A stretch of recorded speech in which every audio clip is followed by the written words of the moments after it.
Entonces, ahí estamos. En lo que estaba diciéndoles, ¿no es cierto? Y con esto abro el micrófono para todos. Es que es interesante que para poder defender los derechos de la naturaleza necesitamos base científica. Necesitamos la voz científica de los procesos. En este caso, como les decía, el caso de Yurimawa, es un tema de que necesitábamos ver que las ranitas estaban en peligro de extinción. Y por eso les pudimos dar voz y por eso se inician todos los procesos judiciales. Entonces, eso es como para hacer una introducción en esto. No sé, ¿alguien tiene comentarios para empezar por ahí?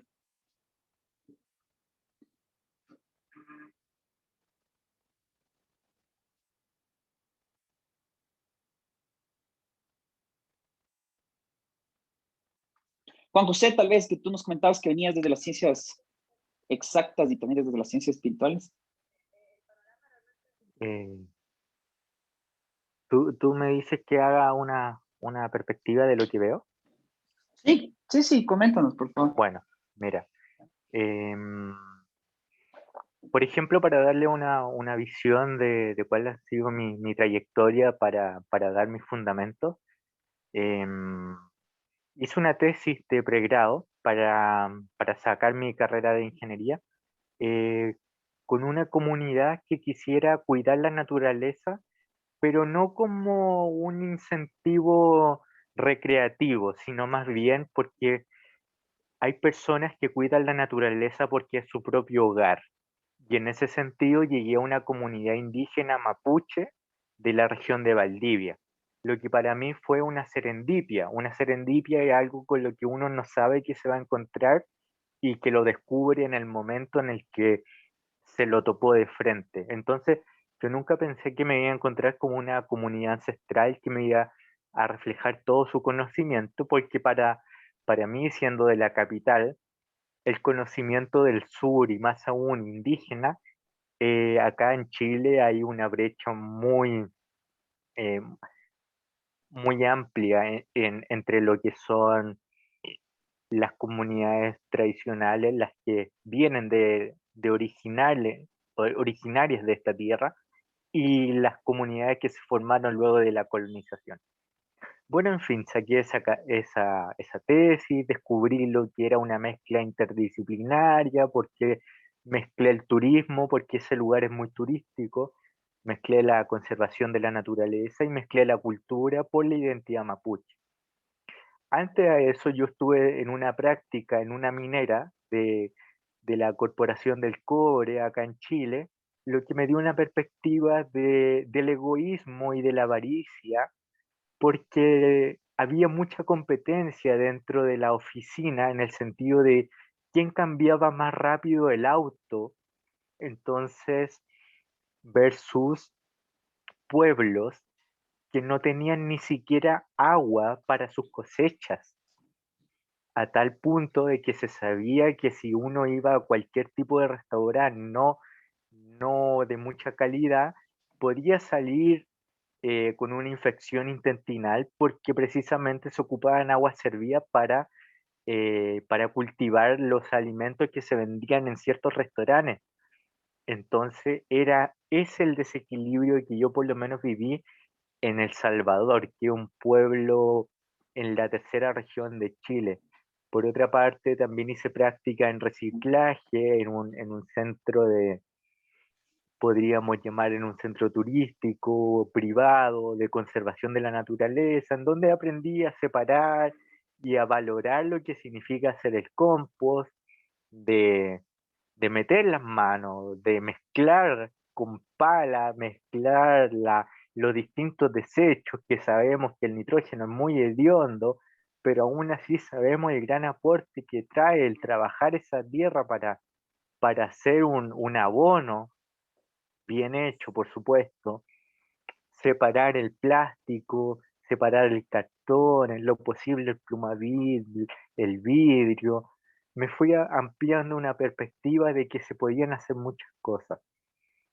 Sin embargo, con el tiempo también me di cuenta de mucho que hay mucho discurso, pero hay poca acción. Como te dije, yo no veo que sea un problema de élite y de pueblo, porque tanto la elite vive del lujo y el lujo a costa de la extracción explotación de los recursos naturales a tal punto de creerse vivir en una realidad perfecta por tantas exquisiteces que se tienen, pero veo un pueblo que no es capaz de botar la colilla de cigarro al basurero o el papel del helado que se comió, o que bota derechamente las latas de cerveza o las botellas a los ríos, donde vayan a la playa. Entonces, yo lo veo como algo global.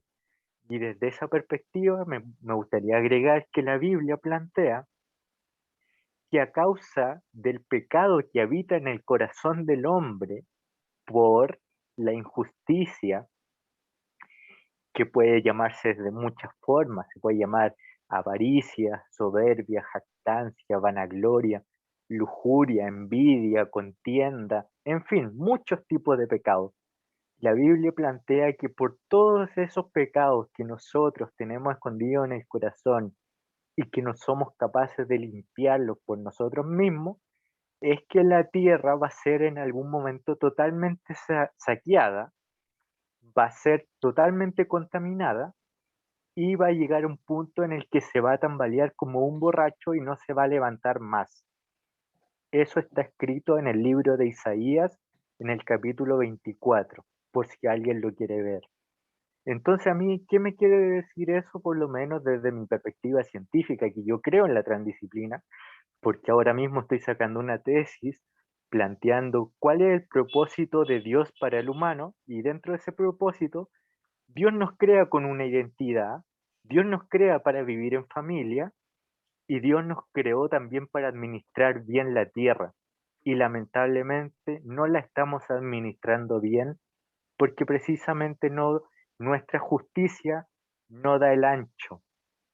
Lamentablemente, como digo, hay muchas personas que a lo mejor nos podemos interesar en reciclar, en comprometernos socialmente con las personas que tienen menos recursos, pero veo una gran masa, una mayoría, que, que hay un dicho que dice, si no puedes contra ellos, úneteles, pero yo no, ni lo uno ni lo otro, o sea, yo sé que no puedo contra ellos, ni tampoco me voy a unir, pero desde mi metro cuadrado intento hacer lo que puedo, investigar, proponer ideas, como traté de proponer con esta tesis un diagnóstico para poder cuidar un territorio de alrededor de 15.000 hectáreas.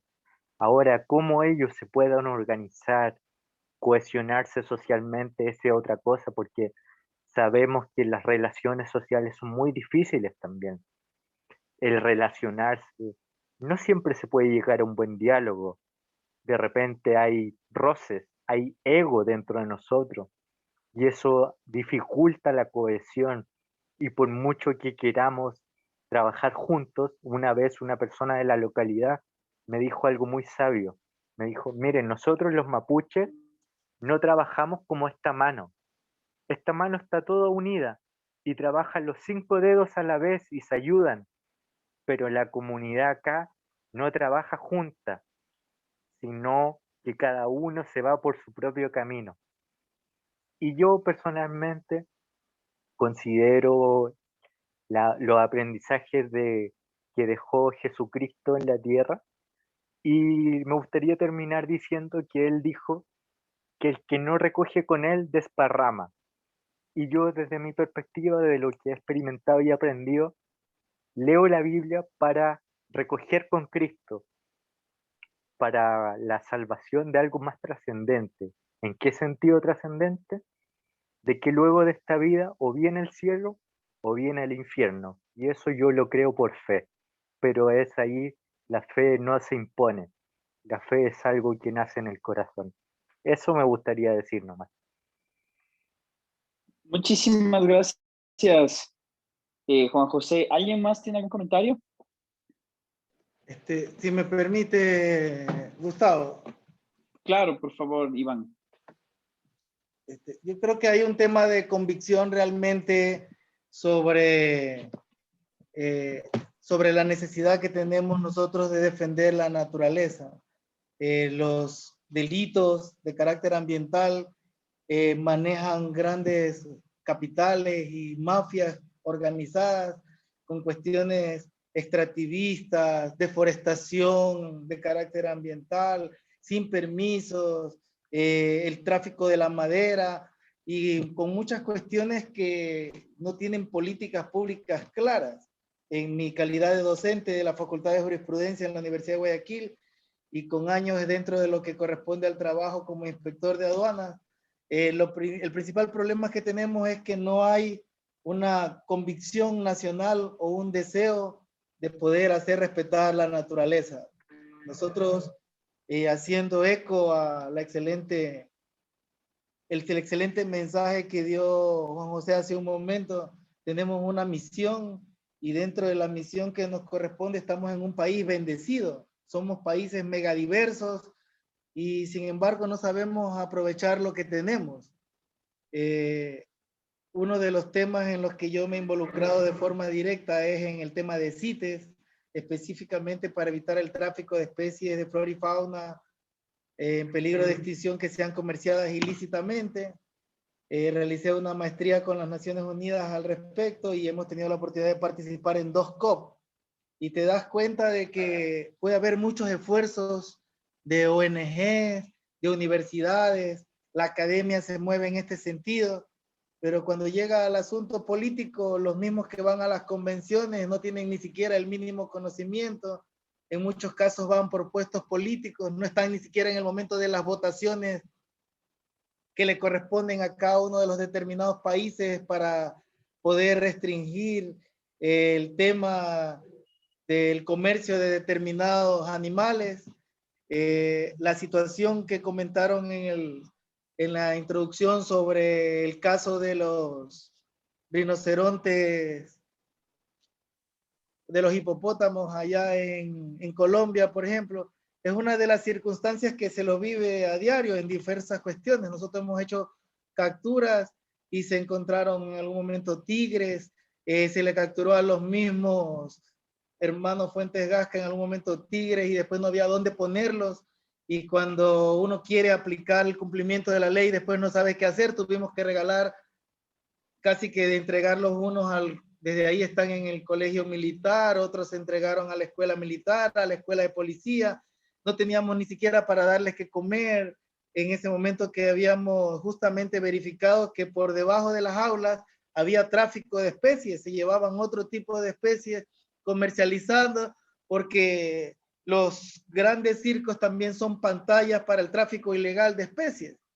Entonces hay una serie de eventos y acontecimientos que hacen que, recordando el Día de la Naturaleza, debemos recordar realmente nuestra misión, ¿no? Que es luchar justamente por la naturaleza. El hombre es el depredador más grande y poco a poco estamos pasando facturas de lo que a través de los procesos de deforestación, de tráfico, de extracción, estamos depredando a nuestras especies, ya casi que muchas se encuentran en peligro de extinción. Y sí necesitamos eventos como estos, son los que debemos replicar a muchas más personas para que se haga conciencia justamente, ¿no?, sobre los derechos de la naturaleza. Creo que es muy acertada la iniciativa de la Universidad Andina Simón Bolívar. Estuve revisando, creo que hay 1 o 2 eventos en todas las universidades del país, entonces eso te demuestra la poca o mucha importancia que se le da al tema, ¿no? Eso es lo que quería mencionar, Gustavo, y estamos a la orden para seguir compartiendo. Muchísimas gracias, Iván, por tus palabras. Quiero recalcar lo último que mencionaste, que me pareció súper importante, es la falta de interés que parece que hay dentro de los sectores académicos, habiendo, y ahorita va una cuña a la USBA, hay un solo máster en Derechos de la Naturaleza, y es la primera vez que hay cuando llevamos más de 10 años reconociendo los derechos de la naturaleza. ¿Alguien más quiere la palabra?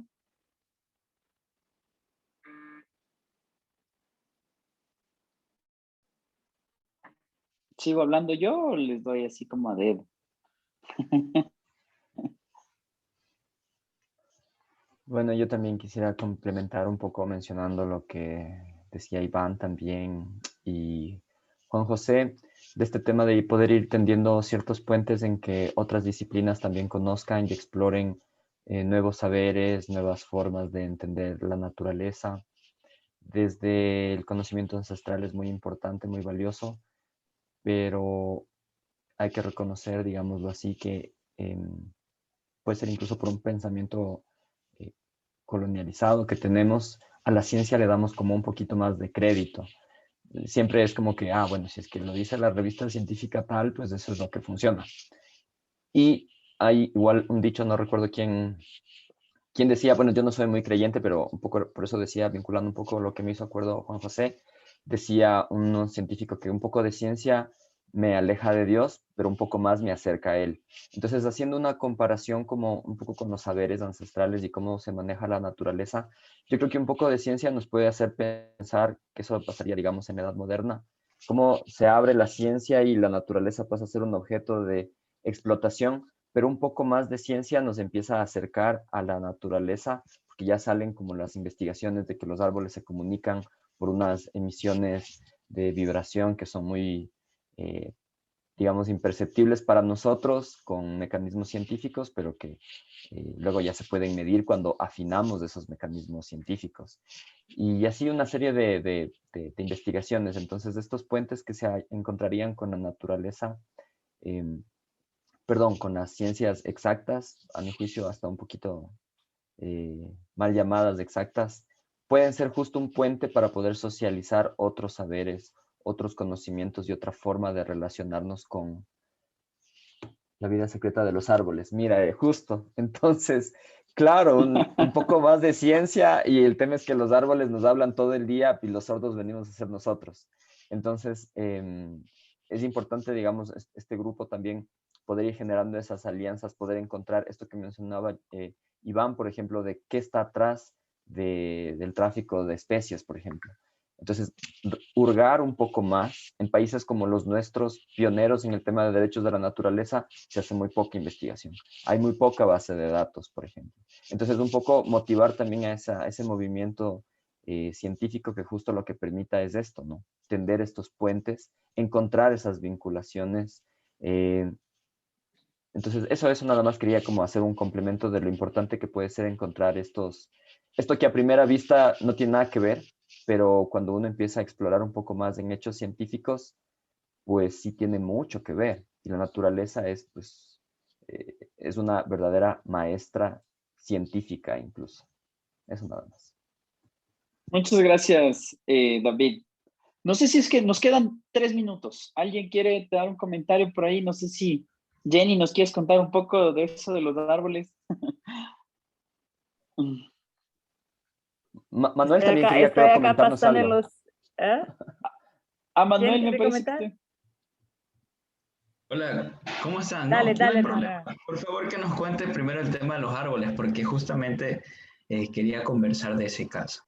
Tenemos 2 minutos, discúlpeme que sea así. Dale tú, porque ustedes van a verme constantemente en la red, entonces prefiero Así, escucharles. justamente quería indicarles el tema de los árboles, que aquí en Galápagos hay un problema, creo que más que todo en tema muy general en el Ecuador, que es el tema del respeto patrimonial de los árboles.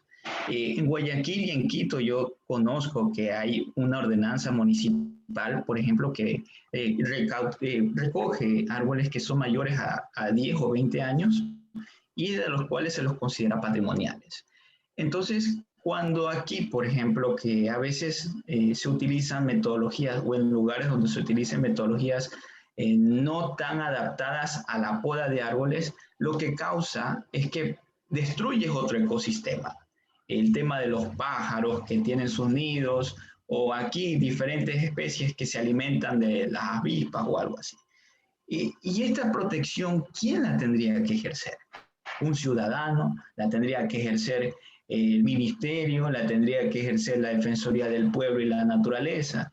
Son ciertas aristas de la legitimación activa, en el caso del derecho de la naturaleza, para la acción de presentar la tutela o la acción de presentar la denuncia, la acción de presentar las medidas cautelares o algún tipo de acción.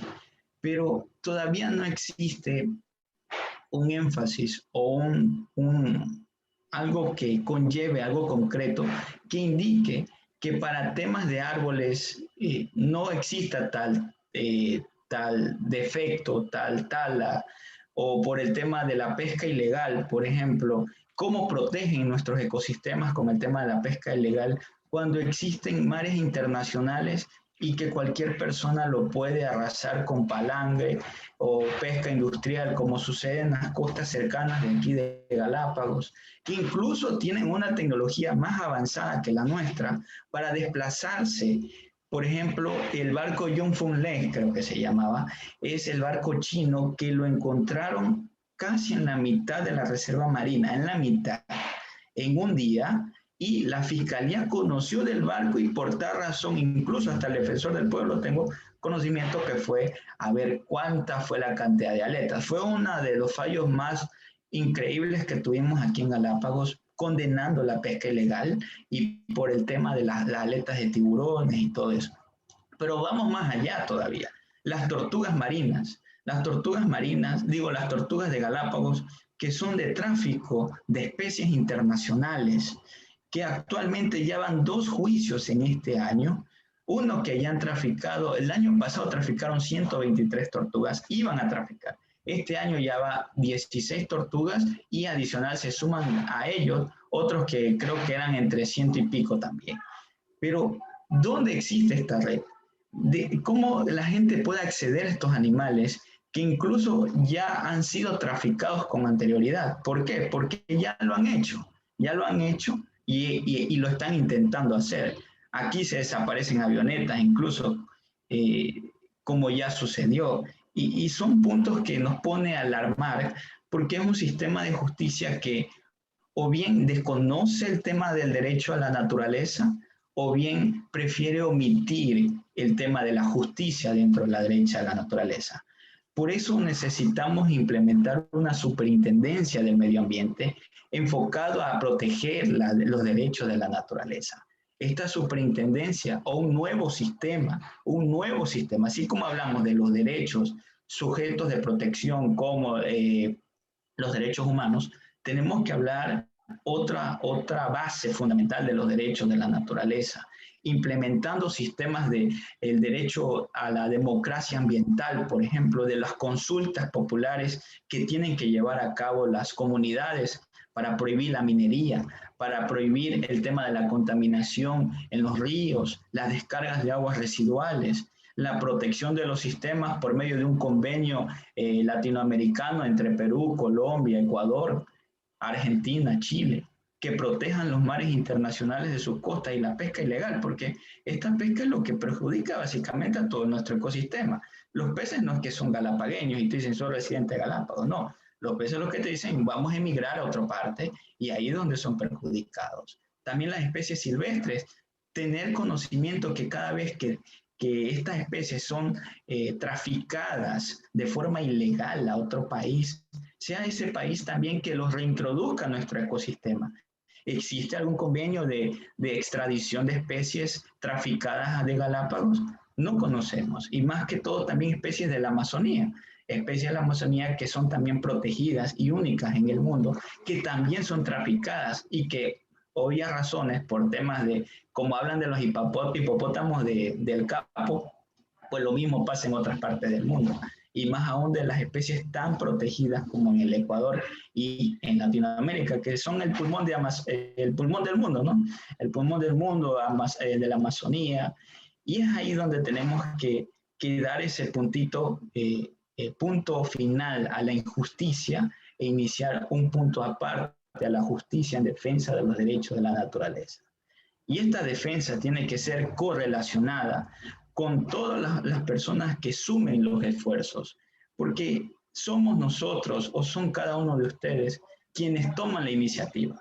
Y estamos aquí es por la inobservancia del Estado o por falta de actuar del Estado. Y para eso están cada uno de ustedes, para velar la protección de los derechos, para velar y garantizar la tutela de la naturaleza. Incluso para estar con la armonía. Hablamos de la justicia indígena. La justicia indígena no solamente debe ser ancestral, sino aplicada a nivel nacional, con los principios de los saberes ancestrales. Obviamente, claro que sí. Aquí en Galápagos, por ejemplo, tenemos el tema de los de personas indígenas, salasacas, por ejemplo, y ellos también deberían aplicar aquí la justicia, así mismo como en Guayaquil, no solamente en la sierra. Debería ser multicultural, y así mismo como lo es la naturaleza, tiene que ser universal también la justicia indígena, si se puede aplicar en Ecuador, también en otro país que sea radicalmente bajo el mismo principio ancestral de sus culturas. Entonces, agradezco haber Gracias. compartido un poquito. Igualmente, muchas gracias.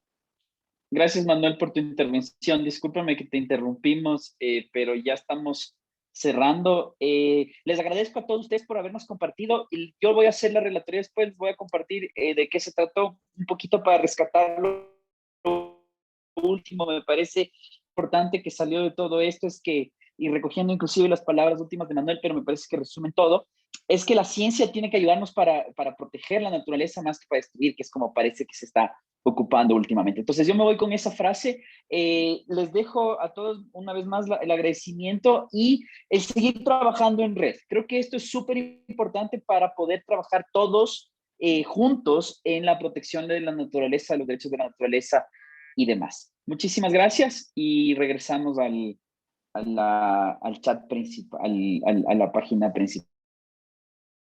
Un abrazo y aplausos para todos.